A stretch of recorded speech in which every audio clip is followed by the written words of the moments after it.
स्वागत है आप सभी का। आप देख रहे हैं एनडीटीवी राजस्थान और मैं हूं आपके साथ सुनीता हंसराज। राजस्थान में विधानसभा चुनाव हो चुके हैं और प्रत्याशियों की किस्मत का फैसला अब 3 दिसंबर को होने वाला है। इस तरह नेताओं का एजेंडा तो वोटिंग से पूरा हो गया, लेकिन जनता का एजेंडा कायम है। सरकारें बदल जाती हैं, समस्याएं रह जाती हैं। इस बारे में आमेर के कुंडा विधानसभा क्षेत्र की जनता क्या कहती है, क्या है कुंडा ग्राम की जनता के 10 बड़े मुद्दे, ये जानने की कोशिश कर रही है एनडीटीवी राजस्थान की टीम। सुनिए लोगों का क्या कहना है हमारे इस खास शो में बोल राजस्थान बोल में ये एजेंडा।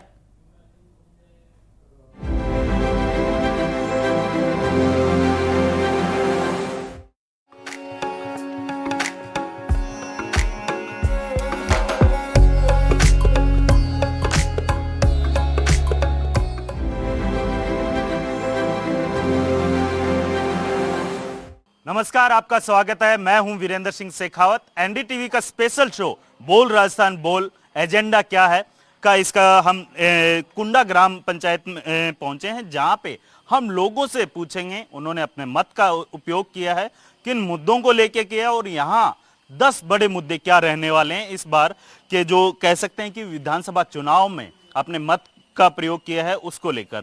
यहाँ पे महिलाएं भी हैं, बुजुर्ग भी हैं और युवा भी हैं। तमाम लोगों से बात करेंगे कि इस बार उन्होंने मत का प्रयोग किन मुद्दों को लेकर किया है। मैं कुंडाग्राम में हूं इस वक्त, जो कि आमेर विधानसभा क्षेत्र में पड़ता है। यहां से जो कह सकते हैं कि नेता प्रतिपक्ष उप नेता प्रतिपक्ष सतीश पूनिया हैं, वो बीजेपी से प्रत्याशी हैं। उन मैं बात करूंगा यहाँ की जनता से। सर, सबसे पहले तो आप अपना नाम बता दीजिएगा। त्रिलोक चंद। त्रिलोक जी, यहाँ की अगर मैं बात करूँ कुंडा ग्राम पंचायत की, तो क्या मुद्दे रहने वाले हैं यहाँ पे साहब? हमारे देखो काफ़ी समस्या तो पहले वाले विधायक ने पूरी की है। कई जगह पानी भी आया है, रोड भी बनी है और कई जगह अभी बाकी भी है काम। हम यहाँ चाहते हैं एक तो सिविल लाइन हमारे बिल्कुल भी नहीं है, वो बनाई जाए हर गली हर रोड पे।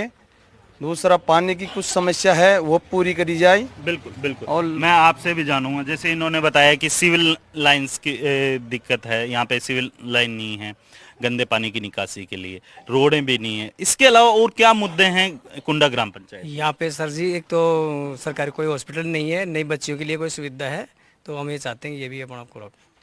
बाबू जी, आप भी यहाँ पे काफी पुराने वोटर हैं और यहाँ के रहने वाले हैं।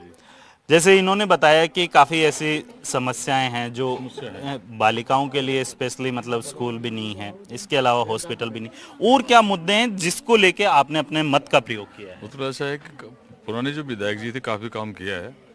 वो कुछ पानी की समस्या है, कुछ कहीं रोड भी रुके हुए हैं, वो बन जाएं। बाकी एक सरकारी कॉलेज होना चाहिए लड़कियों के लिए, तो कॉलेज हो जाएगा तो इस क्षेत्र के अंदर जो बाहर के जो ग्रामीण से भी आएंगे वो भी बच्चियाँ सुरक्षित रहेंगे, शहर नहीं जाना पड़ेगा।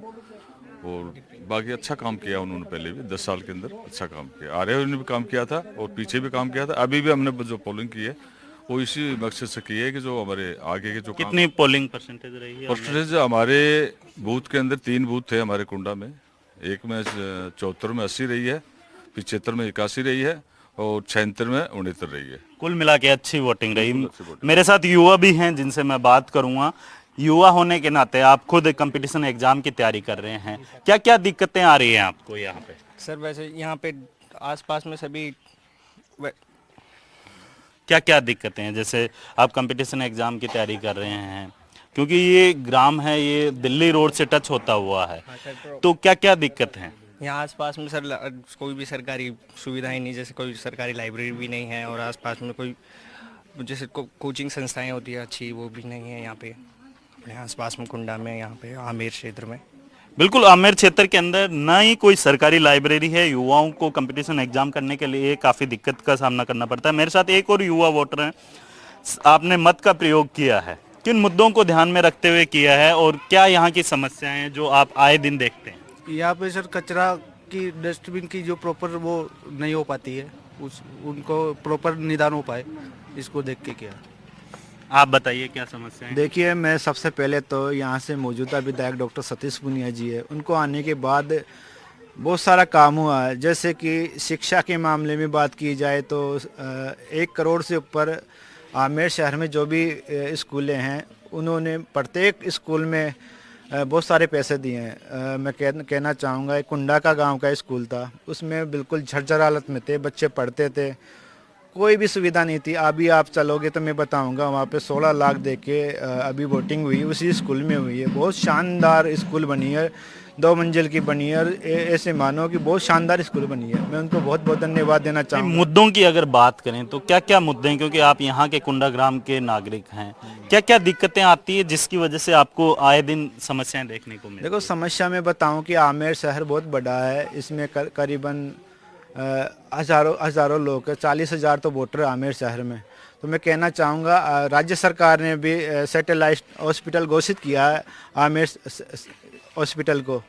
तो मैं कहना चाहूँगा, वो कागज़ों में तो सैटेलाइट हॉस्पिटल हो चुका, लेकिन उसमें काम कुछ भी नहीं हुआ। अभी वहाँ पे भीड़ लगी हुई रहती है और कोई सोनोग्राफी की मशीन भी नहीं है। मैं चाहूँगा कि वहाँ पे ऐसे जांच के उपकरण भी आए कि यहाँ की यहीं लोग जांच करवा ले, SMS नहीं जाना पड़े। बिल्कुल, यहाँ पे जो सबसे बड़ी समस्या देखी गई है, यहाँ पे जो मरीज आते हैं उनका साफ तौर पे आए दिन जो समस्याएं आती हैं उनको, जैसे उनको अपने बॉडी का कोई भी चेकअप करवाना होता है तो उन्हें शहर के यानी जयपुर राजधानी के अंदर SMS हॉस्पिटल है, वहाँ पे जाके अपना इलाज करवाना पड़ता है। मेरे साथ एक और युवा वोटर्स हैं, क्या मुद्दों को लेके आपने? मेरा मुद्दा है यहाँ पर एक ही, जैसे हमारे आमेर में सरकारी हॉस्पिटल में जिसमें कोई भी पेशेंट कुछ भी हो सकता है, तो इमरजेंसी में वहाँ पर एक इंजेक्शन लगा के तुरंत उनको बोल दिया जाएगा, SMS रेफर किया जाता है, जहाँ पर कुछ भी सुविधा उपलब्ध नहीं है। सबसे बड़ी समस्या तो यही है। इसके अलावा अगर बात, जैसे हमारे यहाँ पर सिविल लाइन नहीं है, नाली वगैरह नहीं है, जैसे कुछ जगह रोड, सीवरेज की सबसे बड़ी समस्या यही है। तो बारिश के दिनों में तो आए दिन पानी काफ़ी दिक्कत होती है, कीचड़ वगैरह में से जाना पड़ता है हमारे को। बिल्कुल, यहाँ पे जो कह सकते हैं कि कुंडा ग्राम पंचायत आमेर विधानसभा क्षेत्र में पड़ती हैं, जहाँ पे सीवरेज की हो, हॉस्पिटल से रिलेटेड समस्याएं हैं, वो आए दिन देखने को मिलती है। लेकिन मैं यहाँ पे युवा लड़कियां भी हैं जिनसे मैं बात करूँगा, उन्होंने किन मुद्दों को लेकर अपने मत का प्रयोग किया है। मैं सबसे पहले तो आपका नाम जानना चाहूँगा। मेरा नाम रीना सैनी है और मैं यहीं की रहने वाली हूँ। तो सबसे मेन प्रॉब्लम जो यहाँ है वो गर्ल्स को लेके है, एजुकेशन से संबंधित है, क्योंकि यहाँ पे एक तो कोई गवर्नमेंट लाइब्रेरी नहीं है, साथ ही एजुकेशन से रिलेटेड जो है बात की यहाँ पे जो गर्ल्स सेफ्टी को लेके है वो ज़्यादा यहाँ पे नहीं है। और अगर बात करूं मैं, आप कंपटीशन एग्जाम की भी तैयारी करते हैं, अभी मैं देख भी रहा था कि आप काफ़ी देर से बुक्स वगैरह पढ़ रहे थे, किस चीज़ की तैयारी कर रहे हैं? मैं ग्रेड फर्स्ट की तैयारी कर रही हूँ और पास में यही लाइब्रेरी है, बाकी गवर्नमेंट लाइब्रेरी यहाँ पे नहीं है, तो इतनी फैसिलिटीज़ हमें नहीं मिल पाती है। तो मैं ये रिक्वेस्ट करूँगी कि यहाँ पे एक गवर्नमेंट लाइब्रेरी बनाया जाए, जिससे कि जो हमारी फाइनेंशियल प्रॉब्लम होती है वो हमें फेस ना करनी पड़े। लाइक कैसी प्रॉब्लम? जैसे फाइनेंशियली प्रॉब्लम्स होती है, जैसे कि यहाँ पे लाइब्रेरी की फ़ीस वगैरह, बुक्स वगैरह, तो अगर गवर्नमेंट लाइब्रेरी होगी तो वहाँ पे हमें बुक्स वगैरह की प्रॉब्लम्स फेस नहीं करनी पड़ेगी। तो मैं बस यही रिक्वेस्ट करूँगी कि गवर्नमेंट लाइब्रेरी हो, जिससे कि हमें आसानी से हम अपनी पढ़ाई कर सके और ऐसे कोई इशू क्रिएट ना हो। आपने वोट किया है, किन मुद्दों को लेके वोट किया है? सर, जैसे इन्होंने बोला कि गवर्नमेंट लाइब्रेरी तो होती है, लेकिन हमारे आसपास में होनी चाहिए वो। जैसे कि हमारे यहाँ पे पब्लिक ट्रांसपोर्ट की दिल्ली रोड पे बिल्कुल भी फैसिलिटी नहीं है, तो हमें कहीं दूर जाने के लिए हमें पहले पब्लिक ट्रांसपोर्ट के लिए जाना पड़ता है कहीं पे भी। दूसरा, अगर रोड्स है तो ड्रेनेज सिस्टम की बहुत ज़्यादा प्रॉब्लम है रोड्स पे। जैसे यहाँ पे स्कूल के बाहर हमेशा पानी भरा हुआ होता है, नालियाँ वगैरह नहीं होती है, ठीक है। और दूसरा, अगर कचरे की गाड़ी आती है तो प्रॉपर नहीं आती है, और कचरे का एक सेंटर पॉइंट लोगों ने बना रखा है, वहाँ पे कचरा इकट्ठा कर देते हैं। वहाँ पे ऐसा होना चाहिए कि या तो आप बड़ा डस्टबिन लगवा दें, जो भी MLA वगैरह होते हैं, MPs वगैरह होते हैं, उनको बड़ा डस्टबिन लगवाना चाहिए, या फिर रेगुलर गाड़ी वगैरह आनी चाहिए। तो रेगुलर गाड़ी आती है नहीं, तो कचरा एक जगह इकट्ठा हो जाता है, उसकी वजह से बीमारियाँ वगैरह हो रही हैं। बिल्कुल, जो कचरा इकट्ठा होने की वजह से जो बीमारियां हैं वो पैदा होती है। और यहाँ पे सबसे बड़ी बात यह है कि कई लोगों ने यहाँ पे हॉस्पिटल की जो सबसे बड़ी समस्या बताई है उसको लेके भी उन्होंने कहा है कि यहाँ पे जो वर्तमान विधायक हैं उनसे जो यहाँ के जो मुद्दे हैं उसके अंदर हॉस्पिटल का जो मुद्दा है वो काफ़ी बड़ा है, क्योंकि यहाँ पे इमरजेंसी सेवाएं नहीं होने के चलते उन्हें जयपुर जाना पड़ता है। मेरे साथ और भी महिलाएं हैं। मैम, आप गृहिणी हैं, किस तरीके से देखते हैं कि इस बार का जो आपने अपने मत का प्रयोग किया है, क्या क्या मुद्दे हैं जिसकी वजह से आपने मत का प्रयोग किया? सर, मेरा नाम संजू योगी है, नमस्ते। और सर मैं ये चाहती हूँ, हटो, हाँ सर, मैं ये चाहती हूँ कि सभी समस्याओं के लिए सबने बोला है, पर मैं मेन समस्या ये है कि हम महिलाएं 6 बजे बाद घर से नहीं निकल सकती, बट लड़कियों को कोचिंग भेजते हैं तो टेंशन, स्कूल भेजते हैं तो टेंशन, अगर बैग साथ में लेके गए, चोरी की टेंशन, तो मैं ये चाहती हूँ कि सर महिला या गर्ल्स ये सेफ होनी चाहिए।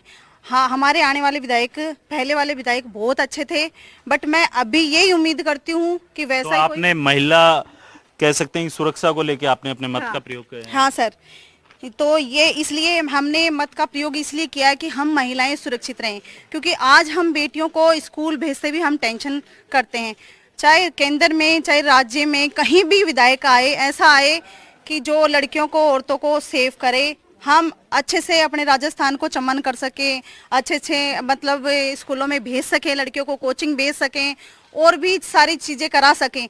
अब हम डर के मारे ये सोचते हैं कि लड़कियों को बस यहाँ तक रहने दो, शादी कर देंगे 18 साल की एज में।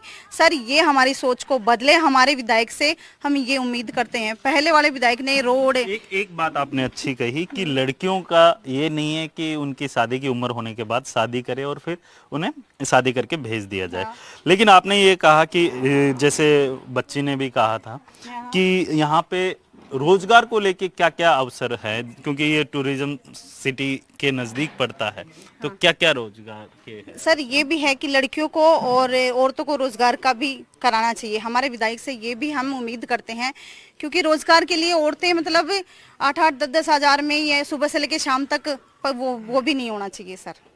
मेरे साथ एक और बुजुर्ग हैं जिनसे मैं बात करूंगा। कुंडा ग्राम पंचायत के ही हैं बाबूजी आप, क्या क्या मुद्दे हैं जिनको लेके आप वोटिंग की है? जी सर, हमारे प्रदेश अध्यक्ष श्री डॉक्टर सतीश जी पूनिया जी ने हमारे कुंडा में बहुत बढ़िया रोड बना दिए, नल योजना भी कर दी, पानी की भी कर दी, सारी सुविधा करीब करीब कर दी और कुछ बाकी भी हैं। जैसे लेकिन कुछ लोग तो कह रहे हैं कि यहाँ पे पानी की, सीवरेज की एरिया में बाकी है, कुछ एरिया में बाकी है, कुछ एरिया में पानी की लाइन आ गई और गटर लाइन कहीं नहीं है। दूसरी निवेदन ये है कि हमारे एरिया में जितने भी सरकारी स्कूल हैं वो प्राइवेट ये मिडिल स्कूल तक ही है। हमारी बच्चियां मिडिल स्कूल पास करके दूर जाती हैं, उससे हमें बहुत परेशानियां होती है। इसलिए हमारी जितनी मिडिल स्कूलें हैं वो सब 12वीं तक की कम से कम होनी चाहिए। ये हमारी सबसे बड़ी प्रॉब्लम है। बाबूजी, आप भी यहीं से कुंडा ग्राम से हैं, तो किन, जैसे इन्होंने बताया कि बच्चियों के लिए 12वीं तक स्कूल होना चाहिए, इसके अलावा हॉस्पिटल की समस्या बताई, उन मैडम ने बताया कि यहाँ पे महिला सुरक्षा का काफ़ी बड़ा मुद्दा है।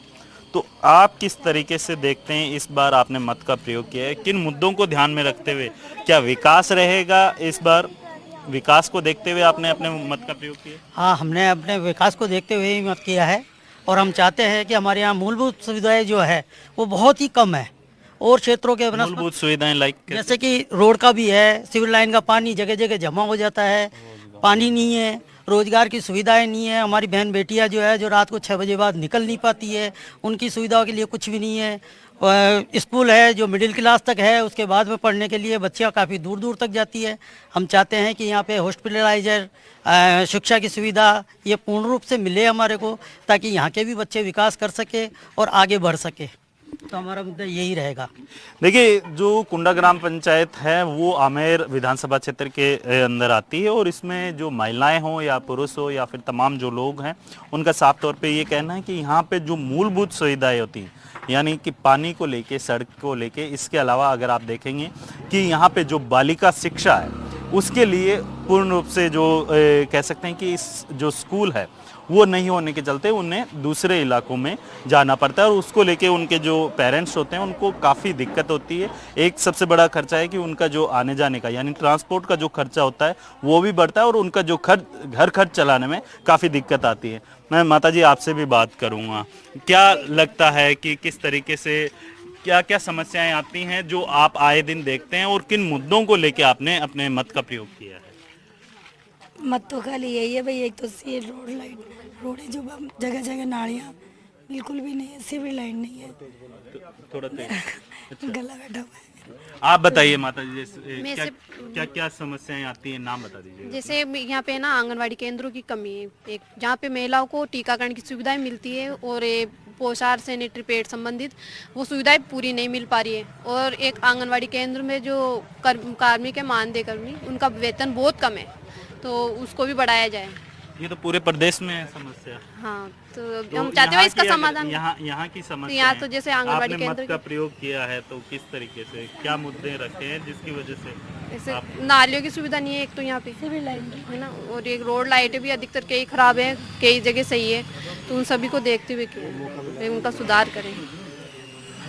बिल्कुल, यहाँ पे मैं और भी महिलाएं हैं जो अपने घरों से यहाँ आई हैं, अपनी समस्याएं भी बताएंगी। देखिए यहाँ पे जो महिलाएं हैं, कई ऐसी महिलाएं हैं जो आए दिन यहाँ की जो कह सकते हैं कि जो कह सकते हैं कि महिला सुरक्षा है, उसको लेके उन्हें आए दिन कई समस्याओं का सामना करना पड़ता है। माता जी, आप यहीं से हैं? यहीं से हैं? हाँ जी, हम यहीं से हैं। क्या सबसे मेन प्रॉब्लम है यहाँ की पानी की। यहाँ पे पानी बिल्कुल भी नहीं है। जो भी आते हैं वो यही कहते हैं पानी की नई लाइन आ गई, यहाँ पे पानी आएगा, पर वो सुविधा हमारी को नहीं मिल पा रही। लेकिन नल लगाया लेकिन जल नहीं दिया। जल नहीं दिया, सही बात है। यहाँ एक दिन का पता नहीं होता, 5 दिन निकल जाते हैं। यहाँ पे पानी की सुविधा बिल्कुल भी नहीं है। पानी के लिए क्या करना पड़ता है? हमें टैंक मंगवाना पड़ता है। कितने रुपए का टैंक आता है? 300 रुपए का। तो ये महीने के 4 भी हो जाते हैं, 3 भी हो जाते हैं। तो कह सकते हैं कि खर्चा बढ़ जाता है, जिससे तो खर्चा तो बढ़ता ही है, क्योंकि रोजगारी काम धंधे बिल्कुल नहीं है, और फिर पानी भी, हर चीज सुविधा भी नहीं मिलती। हम लोग को, हमारी बच्चियां बाहर जा रही है, पढ़ने के लिए जा रही, तो उसके लिए भी पेमेंट की जरूरत पड़ती है। तो घर की गृहस्थी के लिए भी काम धंधे है नहीं, तो हमारे को तो कोई सुविधा नहीं मिल रही। और पर्यटक बहुत आता है। बाकी लोग बाग जो भी यहाँ से रेवेन्यू है वो गवर्नमेंट को खूब जाता है। बाकी यहाँ की कैसे जाता है रेवेन्यू? यहाँ से जो महल के अंदर जो भी है, महल में जो भी आते हैं, तो यहाँ पे जो टिकट वगैरह लगते हैं उनके, तो उसका रेवेन्यू काफ़ी जाता है। और उसके लिए यहाँ पे नाम मात्र भी कोई खर्चा नहीं करते हैं। और यहाँ की जो भी मेन जो सुविधा, एक तो ये है कि हॉस्पिटल है, एक छोटा मोटा भी मामला होता है तो उसके लिए मतलब जो है जयपुर रेफ़र कर देते हैं। यहाँ इतनी बड़ा हॉस्पिटल होते हुए, डॉक्टर को होते हुए, फिर भी मतलब यहाँ कोई मतलब सुविधा नहीं है। और हम ये चाहेंगे कि वैसे हमारे जो एमएलए पहले भी थे और अभी भी जो है एमएलए साहब जो है दोबारा जीत कर, हम चाहते हैं कि दोबारा आएँ और दोबारा जो उन्होंने जो कुछ थोड़े कम जो रह गए हैं, कुछ काम अधूरे, उनको पूरा करें। और कहने का मतलब है कि कुंडा ग्राम पंचायत के जो निवासी हैं, उन्होंने अपने मत का प्रयोग विकास को देखते हुए किया है। विकास को देखते हुए किया है, और विकास को देखते किया इसीलिए किया है कि यहाँ पे जो विधायक है उन्होंने ही विकास यहाँ कराया है। और विकास की बात को रखते हुए भी उन्होंने जो है यहाँ पे जिस तरह से जो लोगों को मतलब जो है ये मालूम हुआ है कि भाई विधायक भी कोई चीज़ होती है, लेकिन इतने टाइम से पहले से कोई आदमी विधायक ये सब नहीं था जो इस तरह से पहले जो विधायक 5 साल ही रहे, उन्होंने अपना मतलब जो है कार्य किया है। और वो कार्य गवर्नमेंट होने की वजह से थोड़े कार्य अधूरे रह गए। ये जो है अपनी मतलब ये जल योजना है, ये 2019 में मतलब जो है हुआ था, तो उसको मतलब 2019 में कंप्लीट हो जानी चाहिए थी, बाकी अभी तक भी ये कंप्लीट नहीं हुई। सबसे बड़ी बात तो ये है कि आमेर के साथ हमेशा सौतेला व्यवहार हुआ है। क्या है, एंटी इनकम्बेंसी रही है। आमेर का सबसे बड़ा दुर्भाग्य है कि जहाँ भी सरकार होती है तो आमेर का एमएलए विपक्ष का होता है। तो कभी भी आप इतने सालों में हैं तो कोई विकास नहीं हो पाया, क्यों? सरकार की खींचातानी में सरकार ये देखती है ये मेरे पक्ष का नहीं है, इसलिए उधर का विकास नहीं किया जाए। अब हमारे जो लास्ट टाइम में श्रीमान सतीश जी पूनिया आए थे, वो एंटी सरकार होते हुए भी आमेर के लिए उन्होंने बहुत पैसा खर्च किया। उनसे जो भी मतलब चल पड़ा, प्रयास किया, तो यहाँ की सुविधा की उन्होंने। सबसे बड़ी बात तो है, मूलभूत सुविधा आती है यहाँ के रहने वालों के लिए हॉस्पिटल की। हमारे विधायक साहब सतीश जी पूनिया ने एक एम्बुलेंस दी है, जो सरकार थी, मैं नाम नहीं ले रहा, कोई भी सरकार, आज भी वो एम्बुलेंस हॉस्पिटल में ऐसे ऐसे सच के खड़ी है, उसके लिए कोई ड्राइवर नहीं है।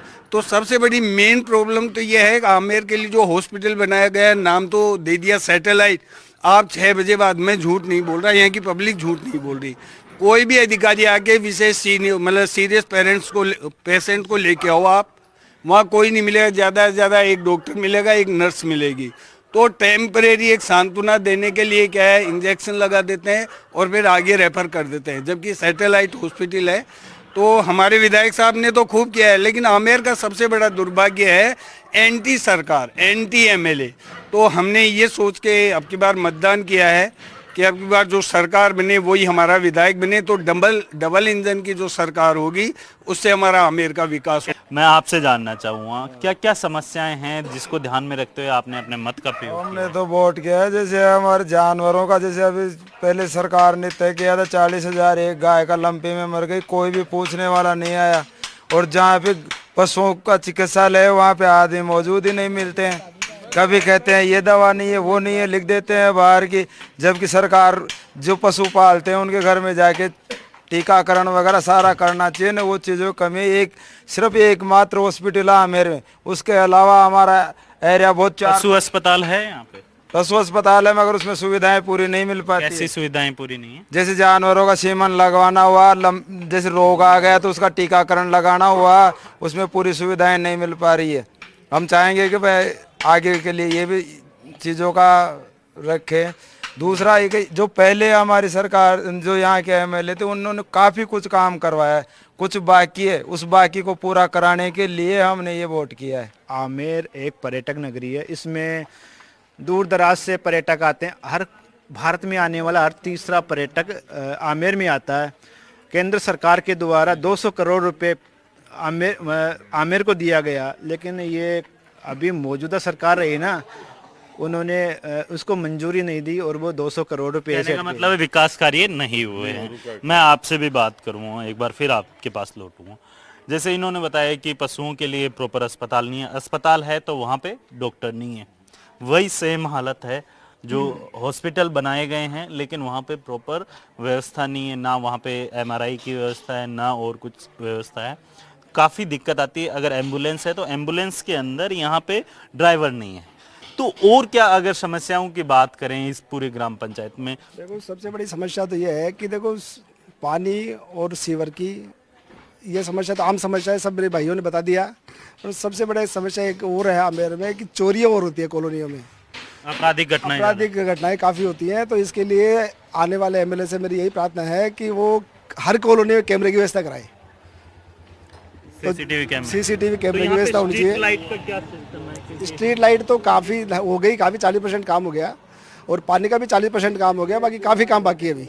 तो पानी की समस्या है, सबसे बड़ी समस्या है यहाँ पर, पानी की समस्या से काफ़ी परेशान है सबसे बड़ी। वैसे धंधेबाड़ी है नहीं, बेरोजगारी से सब परेशान है, इसलिए कोई रोजगार खोला जाए, कोई बड़ी कंपनी खोली जाए जिसमें लोकल लोगों को रोजगार इन्होंने रोजगार का मुद्दा उठाया है। और अगर मैं बात करूं यहाँ पे, क्योंकि यहाँ पे मेरे ख्याल से पानी का इन्होंने काफ़ी बार जिक्र किया है, अगर बात की जाए यहाँ पे जो युवा वर्ग है कंपटीशन की तैयारी करता है, हालांकि एग्ज़ाम होती है लेकिन कई चीज़ों में देखा जाता है कि हर किसी को सफलता नहीं मिलती है। आप किस तरीके से देखते हैं? जैसे इन्होंने रोजगार का मुद्दा उठाया, आप कैसे देखते हैं इसमें? सर यहाँ पे रोजगार का तो कमी है, बहुत ज़्यादा कमी है रोजगार की। यहाँ पे कोई भी बड़ी फैक्ट्री, यहाँ पे कोई कंपनी ये डाले आसपास, तो यहाँ के पढ़े लिखे बहुत सारे नौजवान हैं जो रोजगार से वंचित है। अब उनको नहीं मिलता है तो ओड़ पैसे के लिए ओड़ भटकते हैं, उल्टे सीधे काम करते हैं। कैसे काम करते हैं? चोरी डकारा, ये उल्टा सीधा मार चीट यही काम करते हैं। तो यहाँ अगर सबको रोजगार मिल जाए तो ये काम बंद हो जाए। और दूसरा मैं कहना चाहूँगा कि पहले यहाँ ये ग्रामीण क्षेत्र है, यहाँ पे जानवर हर घर में रहते थे, गाय भैंस वगैरह। अब यहाँ से सर एक मिनट, यहाँ पे इतनी ज़्यादा समस्या कि सब गायों को यहाँ से भर ले गए। जहाँ भी आते हैं गली गोचरों में आते हैं, नगर निगम वाले गायों को ले जाते हैं, छोड़ने के नाम नहीं। अगर जाते हैं तो 15-15, 20-20 हज़ार रुपये मांगते हैं। गायें ये ग्रामीण लोगों की रहती है? हाँ, ग्रामीण लोगों की रहती है। यहाँ पे तो जो भी कहीं उनको सबको पकड़े खूंटे तक से खोल ले जाते हैं यहाँ पे। ये एक सबसे बड़ी समस्या, गायें खत्म हो चुकी। यहाँ सबसे बड़ा मुद्दा मैंने बताया ना, मूलभूत सुविधा का है, हॉस्पिटल।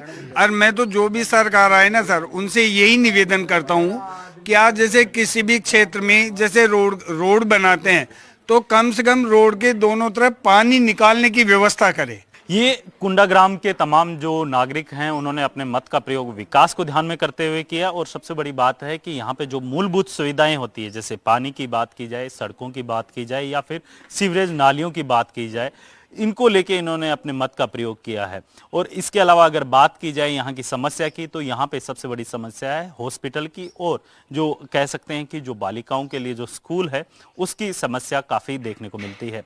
कुंडा से निर्मल के साथ वीरेंद्र सिंह शेखावत, NDTV।